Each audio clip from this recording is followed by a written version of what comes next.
Kuswalia maiti wanaangalia, na alhamdulillah tukatekeleza sunna ya kuswali na viatu kwa utaratibu ule.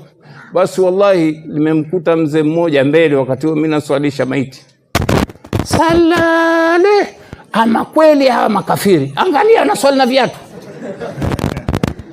Sasa leo kuna mtu anaweza kathubutu kusema maneno haya? Sunna ishakubalika, ishaenea kwa kiasi kikubwa sana. Kwa hiyo kwa kufupisha mazungumzo, ndugu zangu, hasa vijana, na alhamdulillah inawabashiria khairi wallahi, katika mwaka ambao nimepokea maombi mengi mno ya wenzetu wa sunna walioko vijijini, mikoani, ya kuomba walimu nyinyi mnaokwenda field miezi 6 mwaka huu. Sio tu watu wa taasisi nyingine pia wameomba. Ndio namuuliza Sheikh Ali, kwani wako wangapi waliomaliza mwaka huu? Sasa hebu niambie, watu 35 nyinyi mtakwendaje katika maombi yaliyokuja zaidi ya watu 35 yaliokuja? Wengine wanataka walimu 2, 1. Hii ni bishara kuonekana nyinyi mnazalisha. Unaona, mnazalisha. Kwa hiyo mimi nawapongezeni kabla hamjakwenda, na wahusia subira huko mnakokwenda, kwa sababu hali za watu mtazikuta ziko tofauti.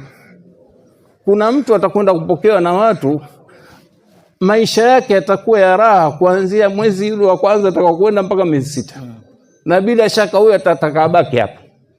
Lakini kuna wengine waweza wakaenda mahada hata chakula shida, na nyinyi mmeshazoea kukaa mijini, na huko mnakwenda pengine mtandao hakuna, na wewe ushazoea kupekua, utafanyaje? Sisi bado tunasema bwana, alaikum bisabri, muwe na subira, kwa sababu miezi 6 sio mingi. Kama ikiwa umeshindwa na hayo maisha, utakuwa umepata kozi fulani ya ugumu wa maisha. Chukulie kama vile ni umekwenda kwenye kambi ya jeshi la kujenga taifa. Ukifika kule miezi 3, wenyewe vijana wanaokwenda wanasema mambo magumu kweli.